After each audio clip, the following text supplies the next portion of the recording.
Welcome back, everyone, to episode 52 of the Minot Business Podcast, presented by Bennett Creative Media. I'm your host, Easton Bennett, and on the show today, we have Nick and Mallory Gray. How are you guys? Good. Thanks for having us. Thank you. Really appreciate you guys coming on the show today. Before we get started, if you have not already, please rate and review the show. If you could take 5 seconds to leave us a rating and review, it really helps spread the word to new audiences and attract new guests for you guys each and every week, and we really appreciate the support. So, guys, let's get right into it.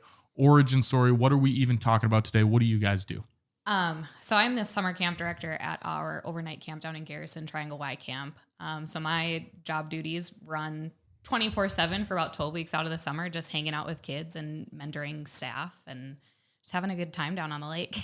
Cool. Have you always been, like, did you go to it as a kid? Triangle Y Camp? Okay, so it came full circle. It did. I started as a camper in 2002 at the age of 9. My sister actually worked out there at the time and got me out there, and I was hooked. Started working out there at 14 and then worked out there till I was 20, and now I'm in my 3rd season as camp director. Did you ever think, like, this is something I want to do one day? Like, I want to work for Triangle Y Camp, or did it just kind of fall in your lap? It was always a dream to be like, oh, how cool would it be to be able to run camp one day? So I went to school to be a teacher, and then 4 years into teaching, this job opened up, and I was like, well, here we go. You're kind of teaching though, right? In a sense, yeah. It's actually really cool to be able to meld like the outdoor world with the education world in the same space and have those experiences. Okay, and then Nick, on your end, what do you do? What's your elevator pitch per se? I'm the executive director at the YMCA right now. Started out 2 years ago as the maintenance and facility director in Minot, and then also during the summertime, I would go down to camp and run the facility down there as well. Okay, and then I think in 21, the camp director at the time got an invitation to go back to her original camp, so it was kind of like her dream job. Yeah, so she couldn't pass that up. Went down there. And at the time, I was the only one at the Y currently that had any camp experience. I went to camp in high school too. Actually, it's where we met. Oh, look at that! Was at camp, working down there, and was able to just kind of pick up that job and run with that. So so it came full circle for both of you. Yeah. Look at that fun little story. So did you then, same question for you, Nick, did you think like, hey, this is something I want to do in the future when you were at camp? You said in high school, right? Yeah. Was that something that you wanted to work on? Not at all. I going through high school, I always knew I wanted to either be a police officer or join the military, and actually got to do both. Okay. While I was in the military. And I came back and I lifeguarded here and there at the Y and things like the Y was my first job. I always knew that I loved the YMCA. Made a lot of friends there, mentors and things like that. And I was always drawn back to the YMCA. Never really thought it would be a career. So that all, kind of fell in my lap as well. So what did that story look like then? How did the Y job come about? Like, what was your first, after coming back? I assume this is after the military. Mm-hmm. You came back. How did you then get back into the Y? So I was working in the oil field for a while, and I got sick of the validity of the industry. And after COVID, a bunch of our jobs, kind of tanked, and I really wanted to look for something more stable. And I was talking to one of my old bosses that worked at the Y, and she kind of told me like, hey, we're looking for a dual position for the YMCA proper and for Triangle Y Camp. And I was like, that's right up my alley. Yeah. I want to do that. So then you just signed up, and then the rest is history, right? Yep. Okay. So then what do your guys' day-to-days look like? You mentioned that you focus strictly on Triangle Y Camp. Yep. And then are you focusing on the YMCA as a whole, or what does that look like? YMCA and Triangle Y Camp as a whole. We try to make sure we serve our community as best as possible, and we are responsible with making sure we provide a good opportunity for social development and child development as well. And we actually just, not just last year around June timeframe, we solidified a partnership with Prairie Grid Adaptive Sports. Okay. So what does that look like then? So they're actually in our building right now providing therapy services for youth who need adaptive services or inclusive services and things like that. And they're just killing it out. They're going crazy. They've got, I think they have 4 or 5 therapists right now, and they're growing. And it's fun to see because at noon, you see guys in there playing noon ball and things like that. And now in the evening times, you see kids in there and they're playing wheelchair basketball and and it's encouraging to see. Prairie Grit is awesome, just including all of these different activities for these kids around the community. So I think it's awesome. As far as that partnership goes, how did that come about? Has that been a thing that's been in the workings for a while? Yeah, I think in 2019, this was before I started working at the Y. They were in negotiations, not negotiations. They were in a talk for a partnership. Yeah. To try to find Prairie Grit a home, and then things just fell in the line from there. And we're pretty happy to have them in our building with us. Do you guys have any future plans for what that partnership looks like? Because right now you're doing therapy, right? Right. Are there any other things that you guys are looking to add? So right now they just provide therapy for children. I'm pretty sure that's it's just for kids right now, and they want to expand and to be able to offer those services to adults as well. Okay. And is it emotional therapy, physical therapy, both? Yep, physical therapy. I think right now they're looking for a speech path. Okay. And things like they're kind of all encompassing. Okay. Yep. That's cool. So then let's talk about the community a little bit. You're obviously working with Prairie Grit. What is it like, Minot community? Did you guys grow up in Minot? I didn't. Yeah, I grew up in Burlington, but okay. Stone's throw, right? Yeah, right. So how long have you been in Minot for then, Mallory? Oh, Since 2014. Almost 10 years. Yeah. Okay. So you're kind of inclined in what the community is like. Yeah. What is it like being a part of the YMCA and the Triangle Y Camp, which are big things of the community? What is it like being members of that community and kind of keeping that ship going? It's a really awesome experience. And you start to see your connections everywhere. Like, for example, yesterday I actually had a family visit, and their dad helped to build the camp 60 years, which would be 60 years ago this summer. Yep. And so next year will be 60 years since Triangle Y Camp first opened, and he was the first associate camp director. So I met his wife, I met his 4 sons, I met one of their grandsons. So to just see the legacy continuing of what Triangle Y Camp is and what we offer the community, and people recognize it who may have not been there in 40, 50 years. 60 years. That's pretty. What do you think? The longevity? Why do you think it's stayed around for so long? For me, obviously the activities, I'm pretty partial. It's pretty awesome, Yeah. but we're really unique into the fact that we are the only Y camp in the state of North Dakota. Okay. So before you go any further, explain maybe what a Y camp is. Yeah. So it is a camp that the YMCA, whether it's an independent YMCA camp or it's associated with a branch like ours is, it goes into those YMCA values of healthy body, mind, and spirit, and growing those healthy caring, respect, responsibility, and just letting kids get outside in nature and develop those in a different environment. Okay. So do you know the origin story of when the YMCA was started and then when Triangle Y Camp was introduced? I know the idea for Triangle Y Camp started in 1956. Okay. But I guess I don't know when the first Y opened in Minot. The YMCA downtown opened in 43. Okay. And I can't remember what building that they had their Bible study in, but it started out with a small group of young men who had a Bible study, and then it was their dream to see the YMCA built in 1943. So the Y proper in Minot is actually celebrating 80 years this year. Oh, really? 80 years. Okay. So then it was downtown, and then it moved to the south location that it's at now. Correct. Yep. So okay. Where the Regency Event Center is, that's the old downtown Y building. Really? Yep. It just really dates me on how old I am. I'm like, oh, there was the YMCA was downtown. I'm now just learning this. So for, what makes the YMCA unique? Obviously pivoting more so away from Triangle Y Camp, but talking more about the YMCA now. What kind of experiences are you guys trying to bring at the YMCA? Well, it's not, you look at a lot of what times people think is the YMCA is just another gym and swim. You go there to work out or swim in the pool, and that's basically it. But we have so many youth activities that go on there. There's the day camp, kinder camp. We have itty bitty sports, things like that. And it's not just like I said, it's not just a typical gym. We offer way more than just a big box gym or whatever you would say, I guess. Why do you think it's important that the YMCA is available for people in the Minot community to use? Because like you said, it's not just a gym and swim. There's things for people from 2 years old to 87 years old. Mm-hmm. Yeah, I think a big is just having a sense of community. A lot of times when you're on your fitness journey or something like that, you go to a gym and you get in, you might have a workout pal that you work out with, and then you get out.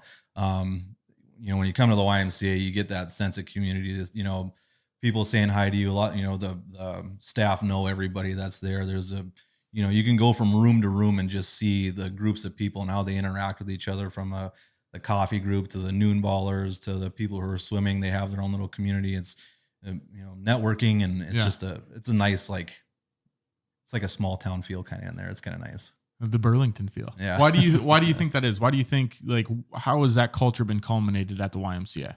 I just think it stems back from the origins of that small Bible group that those young men had in downtown Minot. They went there to find fellowship and grow in their spirituality, and I think across the years, I think that's just evolved into what we are today. So pivoting, you originally, you said you were lifeguard in there, correct? Mm-hmm. And then you get into this executive role. Did you have any mentors that kind of helped you and brought you along to the place you're at now? Yeah, I would say definitely my first one would be my first boss. Okay. When I started working at the YMCA, she was the aquatics director, Cindy, and still is today. I talked to her quite a bit today. And then Roger Mazurk as well. He's the outgoing executive director. He kind of took me under his wing, and it's a nice experience to be able to have those individuals and have them kind of shape you and mold you and also take you along for the ride. I'm just so grateful for both of them. It is important to have mentors. Growing up, or not growing up, but when I started my business, I never know who to talk to. I was like, there's not many video people that I know. And then once I kind of realized you can ask questions and learn from other people, things started to exponentially grow. Mm-hmm. Mallory, did you have any mentors or anyone as far as your position goes? Yeah. So my sister obviously worked out at camp. So when I thought about being a counselor, that was who I wanted to be. But Cindy was actually my boss out at camp too. So much like Nick worked with her at the pool, I got to work with her out at camp, and she's still someone that if I'm not sure about a decision, or if I just need a peace of mind, then I will call her and ask for her mentorship still. Why do you guys think mentors are important? Have you realized that these people are quote unquote mentors, or did it just kind of fall in your lap? For me, it definitely just kind of fell into my lap. I just having a mentor and actually seeking one out was something that I never actually pursued. Yeah. I know when I was in the military, there was a gentleman who I used to work with. He had been in the Marine Corps for 22 years. And when he had got out, he came back to work in my unit on the civilian side, and him and I just butted heads nonstop. And then our CO put us together, and we kind of resolved their issues and things like that. And he became, probably my first mentor ever, who I realized hey, this guy's a wealth of knowledge and he wants to give it to me, and I need to be thankful for that. And then after that, I kind of realized hey, I don't necessarily need to seek people out, but the people that I have in my life that I know that care about me and care about the things that I do, they're probably good people to listen to. Yeah.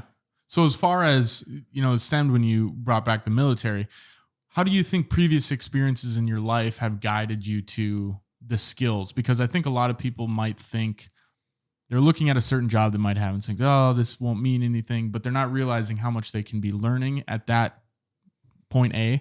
And then at point B, whether that's in 5, 6, 7, 8, 9, 10 years down the road, you're going to take those things from point A to point B. Mm-hmm. Has anything affected your life that way? Yeah, I think one of my biggest things coming back into the camping world has my staff who I have now were campers when I worked out there before. So walking into the doors for my first summer, they were like, hey, you were my counselor. Yeah. So I'm like, okay, maybe I played a little bit of a part into why you're now working out at camp. So really just to realize that and be there for these kids who are learning and really wanting to lead them and potentially be that mentor for them down the line. Cool. Okay. So before I ask any more questions, we're going to hear from this week's sponsor, Midco. Is your business moving up and to the right? Put Midco's business technology to work for you so you never have a slow day at the office. From premium internet and phone plans to custom private networking and advertising, they have a solution for every type of business, large or small.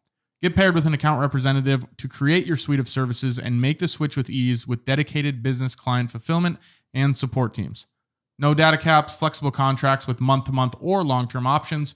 built-in DDoS protection, and more. Explore services and request a free consultation at midco.com/business today. I've been using Midco ever since I started my business. Really enjoyed it. So if you guys are looking at checking out what services they have to offer, midco.com/business. Okay, so let's get back into the questions here. How much of the, I don't know how to phrase this, but how much of the control do you guys have on changing how things go? So like, obviously I think about this as you can be a manager and just manage the current processes, or you can be an innovator where you're innovating and coming up with new things. Are you guys doing that? What are the new things that you're trying to change to make, one, the YMCA better and Triangle Y Camp better? I think it's constantly something we're looking at as far as what can we do differently as leaders? Where do we want to see our facility in 5-10 years? What can I add now to programming that isn't going to be such an exponential cost that it might not be worth it? So one of the programs we're adding this summer out at Triangle Y Camp is mountain biking. Okay. That's pretty sweet. Yeah, it's going to be awesome. So we just got 20 mountain bikes from Val Cyclery. They got the big ass tires. It's not like the fat tire ones. Okay. Unfortunately, because those would be cool. Yeah. But Val Cyclery actually came to us and was like, hey, I think this would be a super cool opportunity for your kids. So we worked with them through the last year, and we just got our bikes out there. And now it's an opportunity for kids to not only learn in their Explorers program how to build fires, how to shelter build, but now, hey, here's a mountain bike. Yeah. Let's go try it out and see if you like it. So it's pretty much, are these things are you adding new things every year? Or is this like something that's like, hey, we've been trying to add something for X amount of years? I would say it kind of depends. If you look at subtle changes, I would say every year we come up with something different we want to try, or, let's add tie-dyeing to arts and crafts, something little. But if it's going to be something big, then it really takes to be like, okay, we need to sit down and think about how we're going to execute this programming and where we're going to go with it. Tie-dye's a bit easier than purchasing 20 mountain bikes. Yeah. That makes sense. What about on the YMCA side? Yeah, I think it's, our responsibility to our community and the members that we serve to make sure that we're innovating and providing new opportunities and different opportunities. And then, just making sure we're staying relevant in our industry and just providing the best service we possibly can. So it's something that's always in the back of our mind that we're planning for. It takes a lot of time. So talking about Triangle Y Camp a little bit more in depth then, what would be almost your sales pitch? Like, what is this all about? Because I personally didn't go to it growing up. I know a general idea of what it is, but why is this important for kids to have this? It's just a unique experience that puts kids in a different environment where they can gain more independence. They can gain more confidence in an outdoor setting where they're not going to have technology to distract them. Mm-hmm. They're living in a community where if you're going to have a conflict with someone, you're going to be living with that person for a week. So let's sit down and talk about it and figure out how to work through this. And it just gets them thinking more about those social skills, those friendships, those relationships, and how they want to be and who they want to be growing up in the world. I know if I didn't have the camping experience, I don't think I would have tried half the things I did as I got older, because I had that confidence. Yeah. No, that makes a lot of sense, because I didn't even realize there was no technology. So are their phones gone for the summer, or is it? So we run 7 sessions. So each session is a week long. So when those kids come out there, no phones, no watches.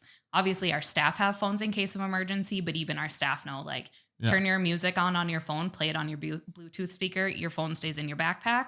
If it's an emergency, I'm going to make the phone call and you guys will know about it. Okay. That's cool. I didn't know that, because my dad's a big advocate of digital detoxes. He's like, we'll be at Christmas or something. All right, digital detox. Everyone put your phone away, because everyone's sitting there typing on it, but it's good.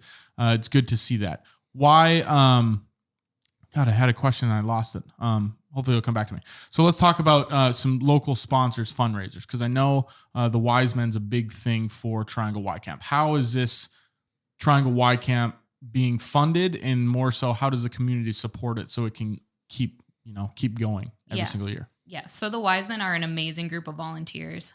We just 2-3 weeks ago had our Wise Men's work weekend. So a big group of them come down and do work projects just to open up camp, get it set to go, and help us get on our feet after a potentially long winter where the snow just took a toll on our facilities.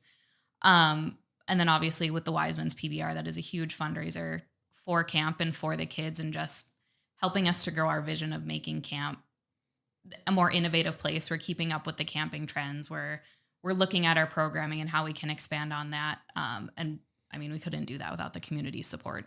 Yeah. So pivoting a little bit more so into the business side of the world now. This podcast, a lot of times it's business owners giving business advice. You guys are in a little bit different scenario because you're in executive roles, but what would be some advice that you'd give if you're in one of these executive roles? How do you be the best? I don't want to say the word boss because boss sounds very cliche, but how can you be the best for the people that you're working with and working around? I definitely think you need to lead from the front. You need to show your ownership in what you're doing, and also get some buy-in in that ownership from the people that you work with as well. If you don't have buy-in from the people that you're working with, it's going to be pretty difficult to go at it. But lead from the front and show your commitment in everything that you do. I would say too, don't be afraid to make mistakes and own up to those mistakes. The more you can humanize yourself as a leader, the more they see you in that light, and they're willing to make those mistakes and realize that it's okay as well. And another big thing I've learned is to just focus on the skills that you have on your team and helping them really grow in those skills. And as you help them grow, they're starting to realize their capabilities as well. So like not making a fish climb a tree, is that kind of what you're getting at? Yeah. Like kind of double down on what they're good at? Yep. Okay. So as far as people getting into this world then, some people might want to just go the route where it's like, hey, I just want a job. How can they get into the executive world, that realm, that level of, decision making? Are there any tips or tricks that you guys would give that's like, hey, it's good if you do this early on in your career, whatever it might be? I guess my biggest tip, and the thing I've come to figure out, is just be confident in who you are and the skills you have and what you know, and own up to it. Like coming into the camping world, I knew what I knew from being a counselor, but I had my education background. So I'm like, oh, okay, I have at least some sort of experience with children, so I can do this. Mm-hmm. Just be confident and be willing to learn from those around you and expanding on what you already know. I would say just do as much as you possibly can. Learn from everybody, learn from everything, make mistakes, find a mentor, like you said, just keep learning, never stop learning. I mean, Roger, our current or the outgoing executive director, he is just a wealth of knowledge, but he also is willing to just take as much in as possible too. And that's a big inspiration to me. So just never stop learning. You almost just got to be learning through what's it called? Osmosis. Science was not my good subject, but just taking everything you can. As far as marketing stuff goes, do you guys do, what kind of marketing strategies are you guys using to get Triangle Y Camp out there, to get people at the YMCA? A lot of social media. We have radio ads, things like that. The Wisemen help us out when it comes to marketing too for their events. They got a golf tournament coming up in June, and they are big, the Triangle Y Camp logo is on everything, Same thing with their PBR, so we get some help from them as well. And then we send out brochures to schools all over North Dakota. So from the tiniest small towns to getting a hold of Bismarck Public Schools and posting them on their digital backpack, we get the word out there. I go down to the Bismarck Y, drop off brochures down there. I've gone to service clubs. I did an interview on Studio 701. So just finding different avenues to be able to get the word out there has really been helping. So for business owners that maybe aren't doing these things, what would you say to them that they're like, oh, I don't believe in social media? What is the impact that you guys have seen of that? And these things like, the media appearances and the radio. I think engagement just beyond, just advertising is important, on our YMCA page and on our camp page too. It's not just like hey, we got a sale going on. Hey, sign up for this, engaging with our members and showing them like, hey, here's a little bit of history. Here's something fun somebody did at the Y. Here's some cool pictures. We posted a rope swing challenge on our on our camp Facebook page, and the gal who won the rope swing challenge did the craziest belly flops. I mean, wow, just like they're rope swinging into like a body into of the water. pond. Oh yeah, yep. And she just launched and like flying squirrel belly flopped. So we'll do post interviews with them. And now this year we've taken it further, and someone ordered mini microphones. So now we can walk around and do like interviews throughout the week with people. And So do you think it's important that when you're creating this content, this marketing material, that you're instead trying to build that brand and create engagement rather than come to Triangle Y Camp, it costs this amount of money, or come to the Y, here's our prices. Instead of punching you in the face with sales, you're almost trying to build that brand. Yeah. Yep. Yeah. Showing them why, why it's such a great time to come to the Y and go out to Triangle Y Camp. That's important. You gotta tell your story. So. Yeah. And that's one big thing I talk to a lot of people about. It's like everyone has a unique story and you just got to tell that. And that's what we're trying to do on the show. What would successful 2023 look like? One of you can go first. I want successful 2023 for the Triangle Y Camp and then a successful rest of 2023 for YMCA. I would say a successful 2023 is just when those kids leave on Fridays, every kid leaving with a smile on their face. It sounds terrible, but when you see kids crying, they've had a good time out at camp when you see the tears. The good tears. The good tears. Yeah. The good tears. And then getting emails from parents thanking us and that their kid couldn't stop talking about it for the rest of the drive home. I think the joy you see is our success measure rather than a concrete number or a concrete monetary goal. It's the joy you see in the kids being able to hang out. 18,000 tears. You're like, that's our goal this year. We're trying to count the number of tears. Mm-hmm. If you we'll see criers on Thursday night and we're like, yep. we did well. We'll see you next year. Yep. I like that. What about the YMCA?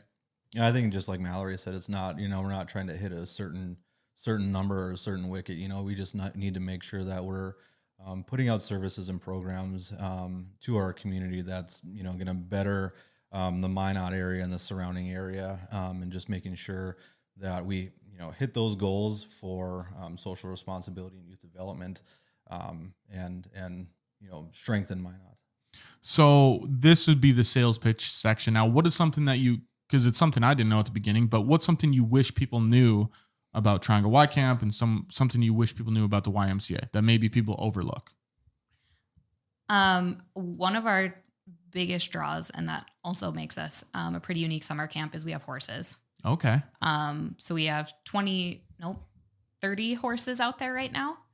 So we run 7 sessions of horsemanship camp where kids can come out to camp and they will go down to the corral and they can ride horse all week, bond with the horse, and just get that experience with a large animal that they might not have gotten before, and really open up the world of new experiences for kids. Yeah, because when do you get an opportunity to be around a horse if you family member doesn't own a horse or something, Yep. Okay. Yep. That's cool. What about the YMCA? I would say our youth programs are a big thing. We have so many youth programs, camps included. We have a kinder camp and a day camp that go through the summer. A lot of people don't know we actually have a resident camp in Garrison. Okay. And now, along with our partnership with Prairie Grit, we're also able to provide some adaptive resources for children who may have inabilities. Okay. So that's, just go onto our website and research all the youth development activities that we have and find the one that fits for you. Maybe there'd be a Prairie Grit thing down at camp eventually. Yeah, we have one. Is there? They do for a weekend. They do a weekend. They do like a family adventure camp weekend. Okay. Already sold out for this year. So next year, guys, get your Yeah. I don't know if they're tickets or get your spots booked for next year. So what is something that you wish you knew when you started so that you know right now? And if you could go back to, 5 years ago, what would you tell yourself? That's a hard one. I mean, I guess the amount of work that goes into it, amount of the dedication, but if you don't give your full attention to this job or to whatever that you're interested in, it might not be right for you. But I didn't think I would be as fully invested as I am now in the YMCA. I mean, we both work there. Both my children get to grow up at Triangle Y Camp and things like that. So I'm all in. I didn't know that was going to happen, but it's cool. Are they ever upset? They're like, oh, mom and dad, we gotta go there at the place. They want to go to the YMCA and they're like, oh, dad's there. Oh, they actually ask. Like if we're gonna go grocery shopping or something, my daughter would be like, oh, let's go to the Y. I'm like, no, not right now. No, I was just there. Yeah. And our 7-year-old, he lives. The moment the snow is gone, he lives to just go out to camp because he knows he can just run around and he gets to hang out with people all day and and kind of be the star of the show for a little bit. I suppose. Yeah. So yeah, they're having some fun with it. What would be your thing that you wish you knew?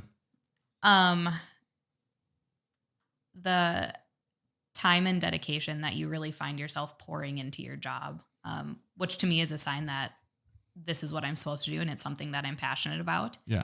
And as much as I love teaching, I didn't find that. So I think now realizing the time and the dedication and how much you're willing to put forth is a huge measure to me and wanting to see the place succeed. Because when you originally went into teaching, what age did you think you wanted to teach? Kindergarten. Okay. So you've kind of found that gray area, that mix of I can still be around the kindergarten, or what age is camp, I guess? 6 to 15. Okay. So you're still around a semi younger demographic and you don't have to sit in a classroom all day. Yep. There you go. Okay. Last question I got for you guys then. Mount Rushmore of business advice. I need 4 pieces.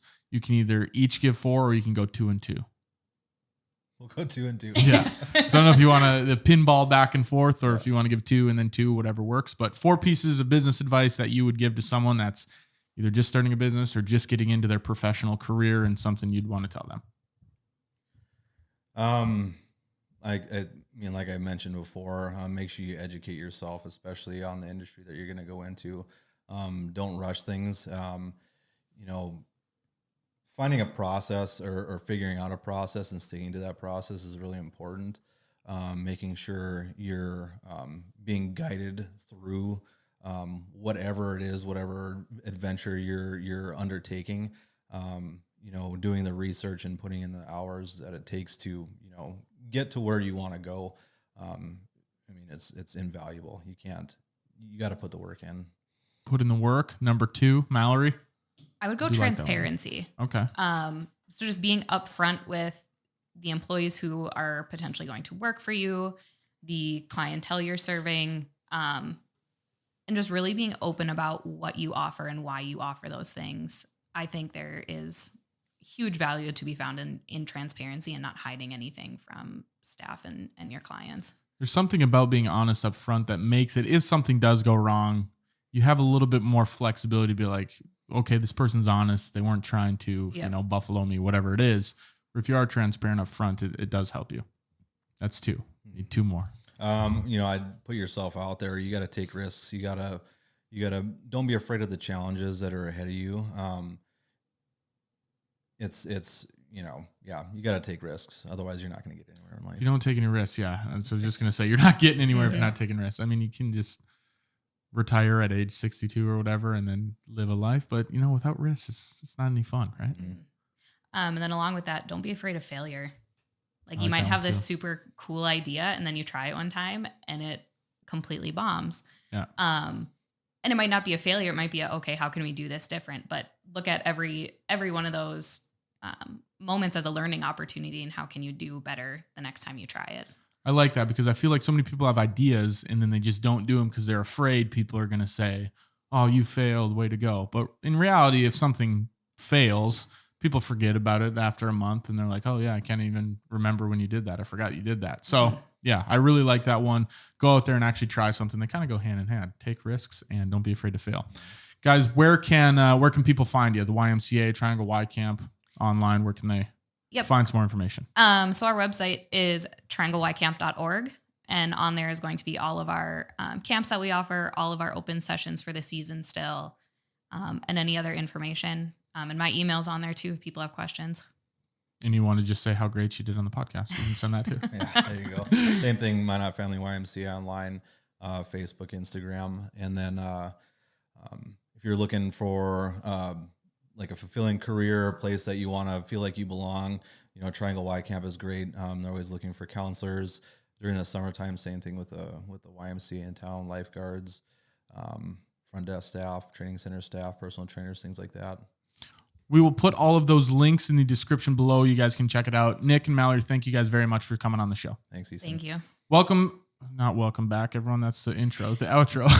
Thank you guys for watching or listening, watching episode 52 of the Minot Business Podcast. We really appreciate it, and we will see you next week for episode 53.